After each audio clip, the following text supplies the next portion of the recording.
ናቴና የኪራ ሰርግ እንግዲህ በመጨረሻም ዛሬ ሆነ ማለት ነው። በጣም ደስ ይላል። እንግዲህ ሲጠብቁት የነበረው ሁላችንም በጉጉት ስንጠብቀው ነበር እስከ ዛሬ ማለት ነው።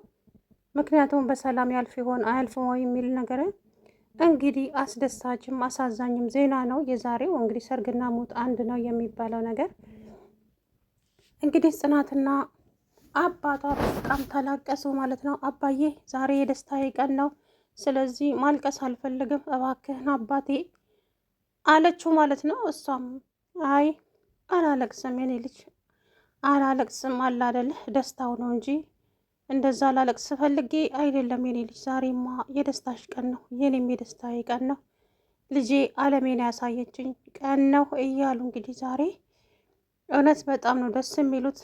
እንግዲህ በዛብህ መጥቶ ካልበጠበጠው በስተቀር በዛብህ የሚባል ሰውዬ እንግዲህ ሊፋታቸው አልቻለም ማለት ነው። እንግዲህ ሚስቴን ተነጥቄ ቆሜ አልሄድም እዚች ምድር ላይ እያለ ነው ማለት ነው። ምክንያቱም እኔ እዚች ምድር ላይ ቆሜ ወንድ ነኝ እኮ እንዴት ሰው ሚስቱን ተቀምጦ ይኖራል ሲል እንግዲህ ከተማ ተከትሏቸው መጣ ማለት ነው። እነሱም እንግዲህ በዛብህ እና ማነው ይሄ ተሾመና በዛብህ ተፋጠጡ ማለት ነው። ኪራም እንግዲህ ዛሬ አምላኬ ወይ ክብር ላንተ ይሁን፣ እችን ቀን ነበረ በጉጉት ስጠብቃት የነበረው ዛሬ ሆነች አይደለ ጌታዬ፣ እችን ሰርግ እንግዲህ በሰላም አሳልፈን እያለ ነው ማለት ነው። ከዛም እንግዲህ ወይዘሪት ሶስና ልጅቱን እንዴት የልጄ አባት ሚስት ሊያገባ ነው እኔን ሳያገባ እያለች የልጄ አባት የምትለው እንግዲህ ኪራን ነው ማለት ነው። መቼም ኪራ ከእሱ እንዳላረገዘች ሁላችንም ከዚህ በፊት አይተናል ማለት ነው። እሱ አሁንም ከእሱን ያረገዝኩት እያለች ነው መሰለኝ። ከዛ ሰራተኛዋን ሂጅና ልብስ ልበሽና አብረን እንሄዳለን። የት?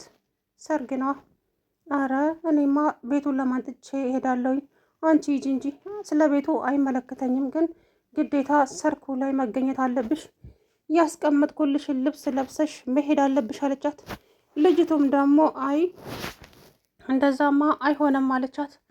ከዛ በኋላ ይሆናል ነገርኩሽ፣ ቶሎ በይ ውጭ ጠብቅሻለሁ ብላ ጥላት ወጣች። ኪራም እንግዲህ በደስታ ዘረ ሙሽራ እኮ አይተኛም፣ እንዴት በሰርግ ቀን ትተኛለህ አንተ ሰነፍ ተነስ እያሉ ሚዜዎቹ እንግዲህ እየተቀላለዱበት፣ መሩዬም ዛሬ ድብር ብሏታል፣ ደባብሯታል። ለምን እንደሆነ ባላውቅም ደብር ብሏታል ማለት ነው። ነገር ግን ለሰንዬ ደስታ ስትል እንግዲህ ግዴታ እዛ ጋር መገኘት ነበረባት። እዛ ተገኝታለች ሰርጉ ላይ ማለት ነው። እንግዲህ መጨረሻውም ያሳዝናል። የኪራና የጽናቴ ሰርግ እንግዲህ ይቀጥላል ማለት ነው። ዛሬ የሚፈጸም መስሎ ነበረ ይቀጥላል ሰርጋቸው። እውነት ሁላችንም በጉጉት ስንጠብቀው ነበረ። እኔ የቤቲ እናት ወይ የሆነ ሰው መጥቶ ሰርጉን ያበላሸዋል ብዬ በጣም ፈርቼ ነበር። ምክንያቱም ያው ከዚህ በፊት ብዙ ነገር አድርገዋል ታውቃላችሁ። ጽናት በጣም ብዙ ነገር ተፈትና ነው እዚህ ጋር የደረሰችውም። በጣም ብዙ ነገር አሳልፋለች። በኪራ ተነሳ ብዙ ዋጋ ከፍላለች ማለት ነው። በጣም ብዙ ዋጋ ነው ያስከፈለት ኪራ። እንግዲህ ፍቅር ተፈትኖ እዚህ ደርሷል ማለት ነው። መጨረሻቸውን እንግዲህ ደግሞ ፈጣሪ ያሳምርላቸው የሁላችንም ምኞት ነው ማለት ነው። ጽናቴ እውነት ሰኒዬ ቃላት የለኝም እኔ ለሰኒ ማለት ነው። እውነቱን ለመናገር ሰኒ ማለት የጓደኛ ጥግ ናት። በቃ አለቀ። የጓደኛ ጥግ ታውቃላችሁ። ሰኒ የከፈለችው መስዋዕት በጣም እኔ እንጃ አላውቅም። በጣም ትልቅ መስዋዕት ነው የከፈለችው እና ሰኒዬ እንግዲህ ከዚህ በፊት ታግታ እንደዛ ስትንገላታ የነበረው ለነኪራ ቤት ብላ ነው። አሁን ደግሞ ቤቷ እች ልጅማ በእንትና በደስታዋ ቀን ማዘን የለባትም። ስለዚህ ሽምግልናው ሰርጉ እኔ ቤት ይሆናል። ሽምግልናው አባቷ ጋር ነበር። አሁን ደግሞ ሰርጉ ሙሽራዋ ግዴታ ከኔ ቤት መውጣት አለበት ብላ እንግዲህ ከእህቷ ጋር ጠብር ግፍ ብላ አሳምረው ደግሰው ሰንዬ ማነች ጽናቴ ከዛ እንድትወጣ ተደረገ ማለት ነው። እውነት በጣም ነው ደስ የሚሉት። በቃ አለ አይደለ አክሽናቸው ሁሉ ነገራቸው የእውነት ነው የሚመስለውና ሽማግሌዎቹ ሲመርቁ ጉልበት ሲስሙ ቀለበት ምናምን ሲያደርጉ እውነት ለመናገር ዛሬ በጣም ነው እንዴ የእውነት አደረጉት እንደነኚህ ልጆች።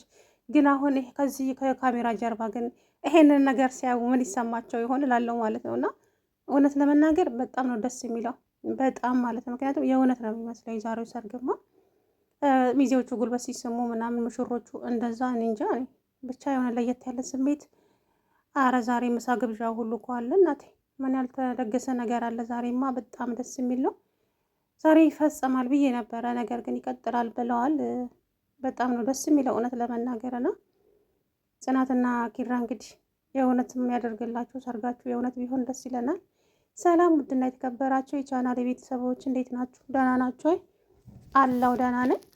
እንግዲህ የኪራና የጽናቴ ሰርግ እንግዲህ ዛሬ ተጠናቋል ማለት ነው። ያበዛ በሚባል ሰውዬ ግን መጥቶ በጠበጣቸው እንጂ ደስ የሚል ነገር ነበረ። በጣም ደስ ይላል እውነት ለመናገር እኔ እንጃ በቃ አለ አይደለ የውስጤ የሆነ የእውነት ነው የሚለኝና የእውነት ሰርግ ነው የሚመስለው። በቃ ሰርጋቸው ማለት ነው እውነት ለመናገር የሆነ የእውነት ሰርግ ነው የሚመስለው። በቃ አለ አይደለ እኔ እንጃ ብቻ እና እንግዲህ ዛሬ በሰላም አልፏል። መጨረሻዎቻውን ደግሞ የእውነት ያደርግላቸው ብላችሁ ተመኙ እስኪ። ሰርጋቸው የእውነት እንዲሆን የሁላችንም ምኞት ነው እውነት ለመናገር በጣም ነው ደስ የሚለው ማለት ነው። እንግዲህ ኪራም አምላኬ አመሰግንሃለሁ፣ እችን ቀን በጉጉት ስጠብቃት ነበረ እኮ እያለ እንግዲህ ፈጣሪውን እያመሰገነ ይገኛል። አባቷም የጽናቴ አባትም እዝን ብለዋል። ነገር ግን ዘመድ እያለኝ ዘመድ እንደሌለው ሰው እዚህ ባይተዋረኝ ብቻዬን የልጄ አጎት መጥቷል። ቢሆንም የልጄ አጎት ግን ከጎኗ ስለሆነ ደስ ይለኛል። አክስቶቿ ግን ከዚህ በኋላ ቀብሬ ላይ አይቆሙም፣ ቀብራቸው ላይ አልቆሙም። እች ልጅ ምን ያደረገቻቸው ነገር አለ? ዛሬ በደስታዋ ቀን ካጠገቧ ቢሆኑልኝ ምን ችግር ነበረበት? እያሉ አባባ እንግዲህ አባዬ ዛሬ ግዴታ እንድትስቅልኝ ይፈልጋለሁ። አንተን ሲከፋ እኔንም ይከፋኛል። እባክህ አባቴ እንደዚህ አትሆንብኝ አለችው ጽናት። ከዛ በኋላ እረ ዛሬማ አላለቅስም፣ እንደው ነገሩ ገርሞኝ ነው እንጂ እኔ ልጅ ዛሬ በፍጹም አላለቅስም። የፈለገ ነገር ቢመጣ አላለቅስም። እሺ አባዬ ዛሬ አንተ ተደስተህልኝ ማየት ነው የምፈልገው፣ ሌላውን ተው ምንም አይደለም እያለች ከዛም አባትና ልጅ እንግዲህ በፍቅር እየተያዩ እውነት ምርቃቱ ብቻ ደስ የሚል ነው ዛሬ። አረ እንደው ይሄ ነገር የእውነት ሆነ እንዴ?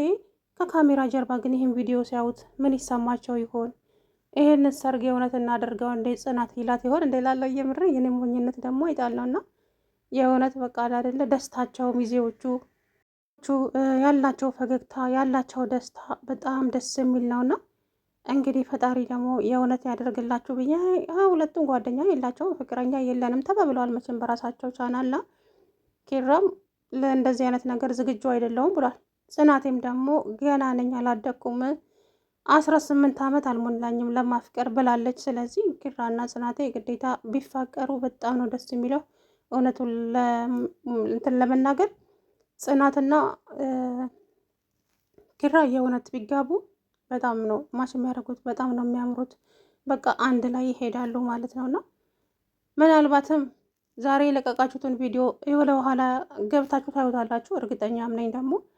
ስለዚህ የእውነት አድርጉትና እኛንም አስደስቱን እስቲ። የብዙ የቤተሰቦቻችሁ የአድናቂዎቻችሁ የወዳጅ ዘመዶቻችሁ ፍላጎት ነውና ይሄንን የዛሬውን ሰርግ ወደ እውነተኛ ዓለም ቀይሩትና እኛም ምርፍ እንበል ማለት ነው። የእውነት አያምሩም? ግን የእውነት ቢጋቡ ላይ እንደውም እኮ የእሱን ሸሚዝ ምናምን አጥልቃ የእውነት ፍቅረኛ አማቾች ነበር የሚመስሉት። ግን እንግዲህ እስካሁን ያው ይፋ አላደረጉም።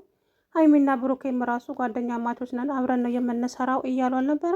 ስለዚህ ከጊዜ በኋላ እነሱ ፍቅረኛ አማቾች ሆነዋል እና ጽናትና ኪራም እንግዲህ ከጊዜ ብዛት ያው ፍቅረኛ አማቾች እንደሚሆኑ አንጠራጠርም ማለት ነው። ብቻ ደስ ብሎኛል ዛሬ። እንግዲህ የሁላችንም ደስታ ሙሉ ይሁን። ጽናትዬም እንግዲህ በጣም ተደስታለች። እሷ ሙሽራዋን ይዛ እንግዲህ ሄዳለች ማለት ነው። ሌሎቹም እዚሁ ቀርተዋል። መሩዬ ግን ምጧ መጥቷል መሰለኝ። ቆርጠኝ ፈልጠኝ እያለ ብር ብሏታል። ምን እንደሆነች ባላውቅም ብቻ ደባብሯታል።